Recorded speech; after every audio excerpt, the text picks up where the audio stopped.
यीशु आपके जीवन को हल्का और आसान करने आया। कैसे आगे बढ़ते हैं बोझ के जीवन पर विश्वास करने से? सारा बोझ खुद उठाना, सब कुछ बोझ अपने सिर के ऊपर लेकर चलने पर विश्वास करना, कष्ट करने और पसीना बहाने पर विश्वास करना, और ये विश्वास करना प्रभु कैसे इसे आसान करता है, उससे इसमें आप कैसे आते हैं? मैं बताऊं उसमें से इसमें कैसे आते हैं। आप आते हैं मनन के द्वारा।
देखे बिना इसे नहीं पा सकते हैं। और कैसे देख सकते हैं?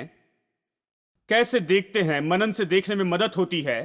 जब आप सीखते हैं कि मनन कैसे करें और मनन कैसे काम करता है, तो आप परमेश्वर के वचन को देख पाएंगे जिस पर आप विश्वास कर रहे हैं। चाहे आप चंगाई के लिए विश्वास कर रहे हैं, चाहे आप विश्वास कर रहे हैं जो कुछ भी आप कर रहे हैं उसमें सफलता पाने की, चाहे आप संपन्नता पर या किसी बात पर भी विश्वास कर रहे हैं, आपका व्यापार या चाहे जो भी हो, जिस बातों के लिए प्रभु पर विश्वास कर रहे हैं, आप उसके बारे में परमेश्वर के वचन को ले और उसकी प्रतिज्ञाओं को ले जो वो कहता है, आपकी समस्या के लिए प्रभु का जवाब, और उस पर आप मनन करते जाएं। और जब ये मनन आप में काम करता है, मनन का परिणाम ये होता है कि आप जल्दी ही देखेंगे कि परमेश्वर का वचन वास्तविकता होता है और आप खुद को उस वास्तविकता में चलते हुए देखेंगे। और फिर आप उस वास्तविकता में चलेंगे। पहले आपको देखना है, मानसिक आंखें देखने पाए, आपके मन में देखना है। देखिए, परमेश्वर ने अब्राहम से कहा, जहां तक तेरी आंखें, यानी जितनी दूर तक तेरी आंखें देख सकती है वो मैं तुम्हें दूंगा। उसने जमीन दिखाया, कहा जहां तक तू देख सकता है वो दूंगा। अब देखिए, मनुष्य की आंखें कितना दूर तक देख सकती हैं। ये शारीरिक आंखें कितना दूर देख सकती है? बस थोड़ा ही देख सकती है, उतना नहीं देख सकती जो परमेश्वर उससे देना चाहता था। उतना दूर नहीं। परमेश्वर पूरा देश देना चाहता था, सच में पूरा संसार। और यही तो हम पढ़ते हैं रोमियो अध्याय 4 वचन 13 में। प्रभु उसे सब कुछ देना चाहता था और फिर परमेश्वर कहता है मैं तुम्हें वो दूंगा जो तुम देख सकते हो। और फिर परमेश्वर कहता है जहां भी तू अपने पैर धरेगा वो जगह मैं तुझे दूंगा। तो क्या आप मुझे ये बताना चाहते हैं कि अब्राहम को सच में जाना था और चलना था और उस देश के हर एक इंच में अपने पैर को रखना था जिसे वो लेने वाला था ताकि वो उससे मिल जाए? ये व्यवहारिक रूप में असंभव होता। और ये तो सच में हजारों हजार ऐसे मील होते और एक मनुष्य के लिए, सामान्य मनुष्य को ऐसा करने के लिए कि वो उसे ले उसे बस चलना था कि हर एक इंच की जमीन पर पैर रखे और उसे ले। ये देखिए, ये व्यवहारिक बात नहीं है, ये ऐसे नहीं हो सकता, असंभव है। तो फिर परमेश्वर का ये कहने का मतलब क्या था जब उसने कहा जहां तक तेरी आंखें देख सकती है मैं तुम्हें दूंगा? वो ये नहीं कह रहा था कि जहां तक कि तेरी शारीरिक आंखें देखती है मैं विश्वास करता हूं। उसका मतलब था जहां तक कि तुम विश्वास कर सकती हो, जहां तक कि तुम्हारा मन इसे देख सकता है, जहां तक कि तुम अपने मन में लेकर इसे देखते हो कि मैं तुम्हें कहां तक देना चाहता हूं, जहां तक कि तुम देख सकते हो, जहां तक कि तुम खुद को उस देश में चलते हुए देख सकते हो कि उस देश में जी रहे हो, उस देश को ले रहे हो तुम और तुम्हारे वंश के लिए, उतनी दूरी तक मैं तुम्हें दूंगा। यह कुछ दिमागी बात के बारे में कहता है और दूसरे तरीके से नहीं हो सकता। कैसे वो पूरे देश में चल सकता है? पूरे जीवन काल में तो यह असंभव है। आज शायद हम कार लेकर चले जाएं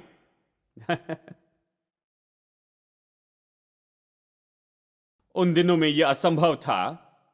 कैसे पूरे देश में चल सकता था? पूरे देश में दिमागी रूप में चल सकता था, दिमागी रूप में पूरे देश में चल सकता था, दिमागी रूप में पूरे संसार को चक्कर लगा सकता था। कितने लोग सोचते हैं कि दिमागी रूप में आप पूरे संसार का चक्कर काट कर आ सकती हैं? बस दिमागी रूप में, दिमागी रूप में, दिमाग से आप देखते हैं कि आप इन चीजों को लेते हैं जो परमेश्वर ने दिया है। देखिए, यह कहता है ये मन, और इस पर कैसे सोचते हैं। परमेश्वर कहता है अब्राहम तुम देख सकते हो। उसने आसमान के तारे दिखाए और कहा तेरा वंश ऐसा ही होगा। वो क्या कह रहा है? वो कह रहा है अगणित होंगे, गिन नहीं सकेंगे, तारे ऐसे ही होते हैं और तुम्हारा वंश ऐसा ही होगा। इसका चित्र बनाओ, खुद को बहुत से देशों के पिता के रूप में देखने लगो। खुद को देखो कि तुम पिता हो एक बहुत बड़े लोगों के समूह के। खुद को ऐसे देखो, हां देखो। अब ये पूरी बाइबल में है, इस तरह की बातें मैं आपको दिखा सकता हूं। ये पूरी बाइबल में परमेश्वर हमेशा चित्र देना चाहता है। वो बस यही तो कर रहा था। वो उसकी मदद कर रहा था कि वो दर्शन देखे, वो सब जो परमेश्वर कह रहा था, जो परमेश्वर प्रतिज्ञा कर रहा था। अगर वो कल्पना करके उसे देख सकता है, परमेश्वर जो दे रहा है उसे देख सकता, अगर वो उस देश को देख सकता है, अगर वो देख सकता और उसमें से वो चलता अपने मन में, यदि वो विश्वास करता तो वो उसे पा सकता था। यही कहता है। ठीक है, अब चलिए मैं यहां पर आपको एक और परिभाषा देता हूं मनन करने के बारे में, या मनन के बारे में, विवरण के बारे में। मनन करना ये तो आत्मिक क्रिया होती है जो आत्मिक अनुभव को उत्पन्न करती है कि आपके विश्वास करने वाले सिस्टम को बदल दे तेजी से बढ़ने वाले रूप में, कि आपके विश्वास के सिस्टम को बदल दे बहुत तेजी से बढ़ने वाले रूप में। हम सबका विश्वास का सिस्टम है, ठीक है। हमने ये सिस्टम स्थापित किया। कुछ बातों के लिए कहते नहीं मैं नहीं कर सकता, मुझे नहीं लगता ये मेरे लिए संभव है। हम में ये विश्वास का सिस्टम है जो पहले से स्थापित है। हां, लेकिन उस विश्वास के सिस्टम को बदलने के लिए कि आप कहें हां परमेश्वर जो कहता मैं कर सकता हूं, मैं कर सकता हूं।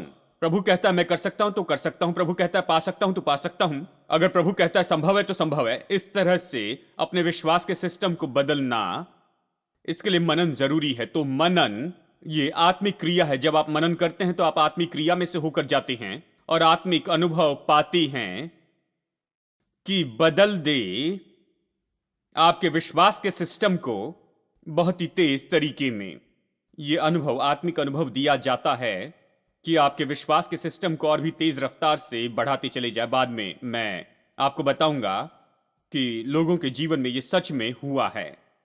परमेश्वर ने उन्हें बहुत से आत्मिक अनुभव भी दिए हैं जहां उनका विश्वास का सिस्टम बहुत ही जल्दी से बदल गया कि वो आनंद उठा सके उसका जो प्रभु उनके जीवन में करना चाहता था, कि वो प्रभु की आशीष को पा सके। ऐसे बाइबल में बहुत से सच्चे उदाहरण दिए हैं। ठीक है, तीसरी बात, मनन हमारे मन को बदल देता है ताकि हमारे निर्णय बाइबल की सच्चाई के ऊपर में आधारित हो और पहले की विचारधाराओं पर आधारित ना हो। ठीक है, हम निर्णय लेते हैं जो हम सोचते हैं कि ये सही है उसी के आधार पर, और पहले से हमारी जो विचार है वो कई बार गलत होते हैं। मनन तो बस यही तो करता है, ये हमारे मन को, हमारे सोच को इतना बदल देता है कि अब हमारे निर्णय बिल्कुल अलग तरह से लिए जाते हैं और पहले जैसे विचारों से नहीं, हमारे निर्णय लिए जाते हैं बाइबल की सच्चाई के आधार पर जो बाइबल कहती है। ठीक है, अब चलिए देखते हैं कैसे मनन करें, मनन कैसे काम करता है। देखिए भजन 77 वचन 6, मैं रात के समय अपने गीतों को स्मरण करता और अपने मन में ध्यान करता हूं और मन में भली भांति विचार करता हूं। हां, अद्भुत व्यक्ति है। वो कहता है मैं रात के समय अपने गीतों को स्मरण करता हूं। दूसरे शब्दों में वो कहता है मैं रात को अपने गीतों को चुनता हूं और उसे कहने या गाने लगता हूं। उसने क्या लिखा है? वो कहता है परमेश्वर भला है और उसकी करुणा सदा की है। जवान सिंह को कमी घटी हो सकती, वो भूखे रह जाएंगे, लेकिन जो परमेश्वर को खोजते हैं वो कभी कमी में नहीं होगी। तो उसने बहुत सी अद्भुत चीजें लिखी, यानी इसी तरह से जैसे यहोवा मेरा चरवाहा है, मुझे कोई घटी ना होगी, और वो सारी बातें। ये ऐसा नहीं कि उसने लिखा और किताब जैसे पब्लिश कर दी, वो इससे लेता है और वो आत्मा की प्रेरणा के द्वारा लिखे गए वचन हैं। प्रभु ने उसे ये वचन दिए हैं। तो रात के समय जब वो अपने बिस्तर पर लेटा होता है, वो उन वचनों को याद करता है। मैं सोचता हूं कि वो अपने बिस्तर पर बस लेटा होता है। कुछ लोग कहते हैं खैर भाई, मैं बिस्तर पर लेटा 1 घंटे तक, मुझे पता नहीं था कि क्या करूं, अब जान गए क्या करना है। अगर नींद नहीं आ रही है तो बस यही करना है, अपना मुंह खोले और कहें कि परमेश्वर मेरा चरवाहा है, मुझे घटी नहीं होगी। परमेश्वर भला है और उसकी करुणा सदा बनी रहती है। हां, हे मेरे मन यहोवा को धन्य कहे और जो कुछ तुझ में उसके पवित्र नाम को धन्य कहे। परमेश्वर के वचन को कहते रहे। वो कहता है मैं यही तो करता हूं। वो कहता है मैं अपने दिल से बातें करता हूं। कहता है मैं अपने दिल से बातें करता हूं, अपने दिल से मैं बातचीत करता हूं। यह कैसे लगेगा? जब कोई देख रहा है तब ऐसे मत कीजिए नहीं तो आपको बहुत कुछ बताना पड़ेगा। लेकिन तब जब आप अपने बिस्तर पर होते हैं और कोई आपको नहीं देखता, तो इसे कीजिए। आप अपने आप से बातें करते जाइए, खुद से बातें करते रहिए। भजनकार अपने आप से बातें करने में बहुत ही अच्छा था। मेरे पास समय नहीं कि इन सारी बातों को देखे, लेकिन वो कहता है हे मेरे मन, तो अपने अंदर ही अंदर क्यों व्याकुल है? प्रभु में आनंदित हो जा और खुश हो जा। वो अपने दिल से कहता है, वो खुद से कहता है, किसी और से नहीं कहता है। वो खुद से कहता है कि तू आनंदित हो जा, तू क्यों व्याकुल है? तू क्यों इतना शांत हो गया? तू क्यों इतना नीचे है? तू इतना क्यों व्याकुल हो गया है? तो इतना नीचे क्यों चला गया? इतना नीचे मत रहना। प्रभु में आनंदित हो जा और खुश हो जा, और प्रभु ने जो तेरे लिए अच्छे काम किए उन बातों को स्मरण कर। वो अपने दिल से बातें करता है। मनन तो इसी के बारे में होता है। वो बातचीत करता है अपने ही दिल से। ये तो अपने मुंह से परमेश्वर के वचन को कहना है अपने आप से। बुदबुदाना ये एक शब्द है, मनन के लिए बताने के लिए उपयोग हुआ है। बुदबुदाना यानी बस वही कहना जो परमेश्वर ने कहा है, आप उसे लेकर कहते हैं। परमेश्वर की प्रतिज्ञाओं को लेते हैं और उन्हें कहने लगते हैं। यीशु मेरा चंगाई दाता है। वो मेरे अन्न और जल पर आशीष देता है, मुझ में से बीमारी को दूर करता है। हेलो, क्या आप समझ रहे हैं?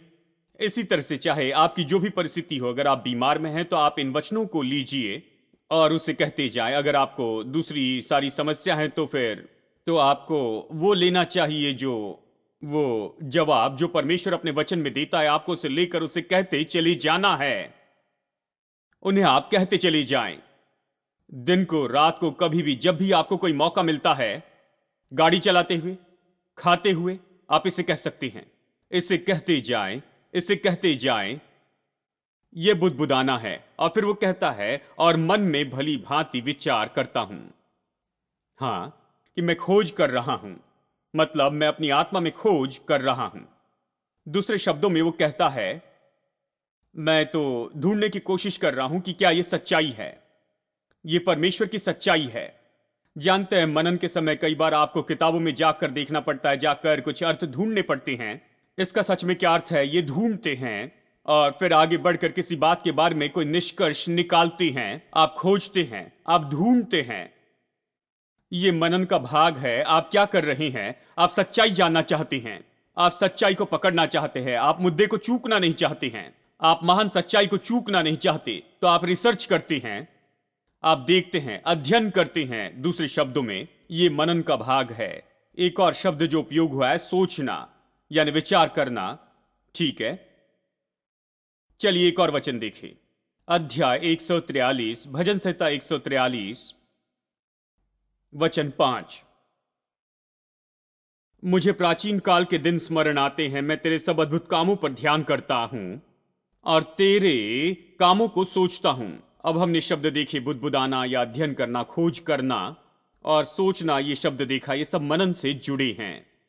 मनन की जो क्रिया है इन शब्दों में बताई जा सकती है। ये एक नया शब्द है, मैं सोचता हूं। वो कहता है मैं तेरे कामों को सोचता हूं। ये बहुत ही दिलचस्प शब्द है।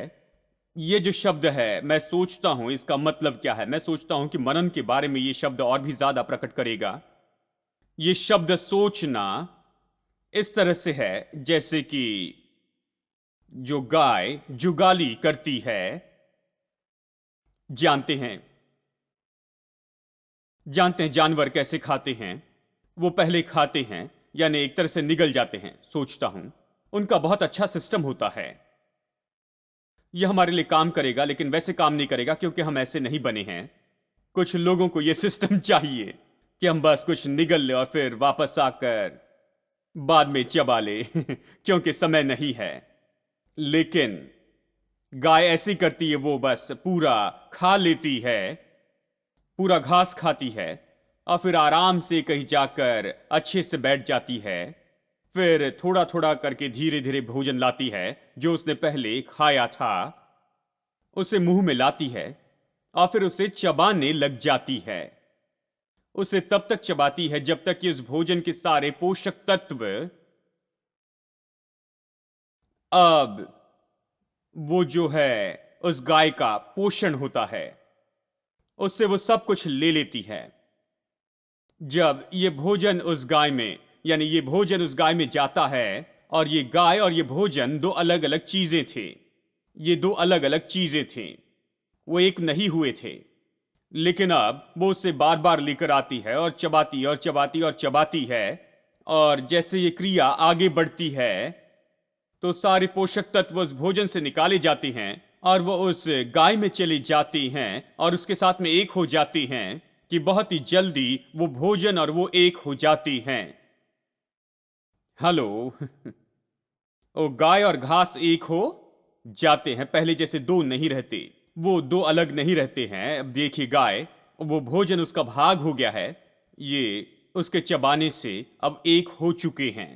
जब मैं ये कहता हूं उसका भाग, तो ये कहना है, इसका मतलब उसने उसके सारे न्यूट्रिशन ले लिए हैं, सारे पोषण तत्व ले लिए, ये उसके लिए लाभदायी है, ये उसके लिए अभी पोषण हो गया है। और इस तरह से भोजन जो है, ये घास है, उसका एक भाग हो गया है। सोचता हूं प्रभु वचन इसी तरह से काम करता है। आप चर्च में आते हैं, प्रभु वचन सुनते हैं, अभी जल्दबाजी में हम होते हैं, पहले 4 मिनट देर हो चुकी है, कोई उस घड़ी को रोक दीजिए मैं संदेश खत्म करूंगा। लेकिन बात तो यह है, मैं हमेशा समय के बारे में कहता हूं, ये हमेशा समय समय समय जल्दी में प्रचार करते हैं। निश्चय हम सच्चाई का, परमेश्वर के वचन की सच्चाई का प्रचार करते हैं, आप सब सुनते हैं। अच्छा है कि हम इसे सुनते हैं, लेकिन इसके साथ में हम क्या करते हैं? बहुत से लोग कुछ भी नहीं करते हैं, वो बस सुनते हैं, निगल लेते हैं, चले जाते हैं, बस इतना ही करते हैं। लेकिन सच्चाई और वो कभी एक नहीं होते हैं। वो सच्चाई को पचाते नहीं हैं, वो कभी उन लाभों को नहीं लेते हैं जो वहां सच्चाई में होते हैं, वो कभी इन सारी चीजों को नहीं लेते हैं और वो उन सारी पोषण तत्वों को जो वहां पर उपलब्ध है उनकी आत्मा को बल देने के लिए, उनके प्राण और उनके शरीर को, वो कभी इसे नहीं लेते, क्योंकि वो उसमें से कभी ऐसे नहीं लेते, उस पर वो मनन नहीं करते। देखिए, शारीरिक रूप में हम उस तरह से काम नहीं कर सकते हैं, लेकिन आत्मिक रूप में तो हम काम कर सकते हैं। हम आकर सुनते हैं, प्रभु वचन पढ़ते हैं, हम इन वचनों को लिख लेते हैं, इसके विवरण को लिख लेते हैं, सब कुछ लिख लेते हैं, लेकिन फिर हमें जाकर इसे फिर से देखना होगा, और फिर से और फिर से और फिर से बार बार इसे कहना होगा, इसे बोलना होगा, इस पर सोचना होगा, इस पर मनन करना होगा। और जैसे हम इसे करते हैं, जैसे मनन की ये क्रिया जो इसमें आगे बढ़ती जाती है, जैसे हम इसे बार बार करते जाते हैं, केवल तभी जो आपने सुना है वो आपका भाग हो जाएगा। देखिए, इसीलिए यहोशू और कालेब ये दो अलग लोग थे और बाकी दूसरे 10 लोग अलग थे। 12 लोग भेद लेने के लिए गए, 10 ने बुरी खबर दी, ठीक है। 2 के बारे में क्या, वो इतने अलग क्यों थे? उन्होंने क्या कहा? उन्होंने कहा, हम अभी जाकर उसे ले लेते हैं, क्योंकि हम अभी जाकर उसे लेने के योग्य है। कहता है, ये बहुत ही आसान है, ये बहुत ही विख्यात शब्द हो गया है। सब लोग कहिए, हल्का और आसान। तो ये लोग हल्के और आसान के बारे में कह रहे थे। ये 12 में से ये बहुत ही हल्का है, ये बहुत ही आसान है, हम आसानी से जीत जाएंगे, वो कहते हैं। लेकिन बाकी 10 कह रहे थे, तुम पागल हो गए हो, क्या तुमने दानवों को देखा, शहर पनाह को तुमने देखा? लेकिन ये 2 अलग कह रहे थे। इन दोनों को क्या हो गया था? मैं आपको बताऊं इन दोनों का क्या हुआ। उन्होंने सोचा जो परमेश्वर ने कहा था, प्रभु ने कहा, मैंने तुम्हें ये देश दे दिया है, ये देश तो तुम्हारा है। और शायद जब पहली बार सुना तो शायद वो इसे नहीं समझ पाए। उन्होंने कहा, मेरे प्रभु देखो, वहां पर वॉचमैन अभी भी बैठा हुआ है, फाटक पर पहरा दे रहा है, वहां पर रथ है, राजा अभी भी राज्य कर रहा है, प्रभु कैसे कहता है ये मेरा है? लेकिन प्रभु ने कहा तो उन्होंने जाकर उसके ऊपर मनन किया, उन्होंने इस पर विचार किया, वो इस पर कहते चले गए, उसने इस पर खोज की, उन्होंने इसमें देखा और उन्होंने पाया कि अगर परमेश्वर ने कहा ये उनका है तो उनका है, ये तो हो गया जैसे ही है, ये तो उन्हीं का है। और जैसे वो इसके ऊपर में मनन करते चले गए, जितना ज्यादा वो इसके ऊपर मनन करते चले गए, यहोशू और कालेब इस वचन पर मनन करते चले गए कि ये तुम्हारा है, मैंने ये देश तुम्हें दे दिया है, और वे इस पर मनन करते रहे। फिर एक दिन उठकर उन्होंने ये कहा, ये बहुत ही आसान है, चलो चलकर ले लेते हैं। कैसे वो आगे बढ़े? बहुत ही मुश्किल, असंभव है इन सारी बात से बढ़कर, बहुत आसान में। हाँ, आप कैसे आगे बढ़ते हैं? बड़े कष्ट और पसीने से, कि कड़ी मेहनत पर विश्वास करने के बजाय आसानी पर विश्वास करते जाएं। हल्का और आसान, वहां से यहां पर कैसे आती हैं? यीशु ने कहा, सब थके और बोझ से दबे लोगों मेरे पास आओ, मैं तुम्हें विश्राम दूंगा। मेरा जुआ हल्का है और मेरा बोझ तो सहज है। कैसे हम बोझ से हल्के और आसान में जाते हैं? यीशु आपके जीवन को हल्का और आसान करने आया। कैसे आगे बढ़ते हैं? बोझ के जीवन पर विश्वास करने से। सारा बोझ खुद उठाना, सब कुछ बोझ अपने सिर के ऊपर लेकर चलने पर विश्वास करना, कष्ट करने और पसीना बहाने पर विश्वास करना। और यह विश्वास करना प्रभु कैसे इसे आसान करता है, उससे इसमें आप कैसे आते हैं? मैं बताऊं उसमें से इसमें कैसे आते हैं। आप आते हैं मनन के द्वारा। वचन पर मनन कीजिए और देखिए फिर क्या होने लगता है। जब आप सच्चाई का प्रचार मुझसे या और किसी से सुनते हैं, आपका दिल सहमत नहीं होगा, आपका मन सहमत नहीं होगा। शायद आपका मन कहेगा, मैं बस इतना ही जानता हूं कि ऊपर आने के लिए कष्ट करना, ये क्या कह रहे पता नहीं। हाँ, आप ऐसे ही सोचेंगे। लेकिन रुकिए एक मिनट, लेकिन जाकर खोजे, जाकर देखे, जाकर सोचे, जाकर मनन करे और इसकी जुगाली करते जाएं। उसे लेकर आए, उसके बारे में सोचे, उसे चबाए, उसे चबाए, उसे चबाए। और मैं आपको बताऊं, कुछ समय तक इसे चबाने के बाद में आप पाएंगे कि आपका मन अद्भुत रीति से बदल गया है। अभी आप आसान और हल्का कहना शुरू कर देंगे। सब लोग कहेंगे कि आपको क्या हो गया है। मैंने सोचा आप कहेंगे ये मुश्किल है, लेकिन अब कह रहे हो ये बहुत आसान है, क्योंकि आप यहां से आगे बढ़कर गए हैं। ये कहने के बजाय कि ये बहुत ही मुश्किल है, मैं इसे नहीं कर सकता हूं, आसान और हल्के में गए केवल मनन करने के द्वारा। इसी तरह आप उससे इसमें आ जाते हैं। मैं विश्वास करता हूं कि सभी को इस जगह से इस जगह में आना है मनन के द्वारा। आप प्रभु वचन पर मनन कीजिए। प्रभु के वचन को आप अपने मुंह में, अपने दिल में रखे, उसे कहते चले जाए, इसके बारे में सोचते चले जाए और इसे चबाते चले जाए, इसे अपने जीवन में जगह देते चले जाए। मैं आपको बताऊं, जल्दी ही आसान और हल्के पर विश्वास करना आसान और हल्का होगा। आमीन। His master, savior, coming king is good to me. Creator of everything, he's good to me. And when I'm down, feeling low, there is somewhere I know I can go. He's good, he's good, he's good all the time. He healed my body and he healed my mind. No better friend you will ever find. He's good to me. He's good, he's good, he's good all the time. He healed my body and he healed my mind. No better friend you will ever find. He's good to me. Oh, he's good, he's good, he's good all the time. He healed my body and he healed my mind. No better friend you will ever find. He's good to me. He's good, he's good, he's good all the time. He healed my body and he healed my mind. No better friend you will ever find. He's good to me.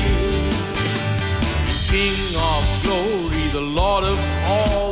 He's good to me. My Redeemer when I fall, he's good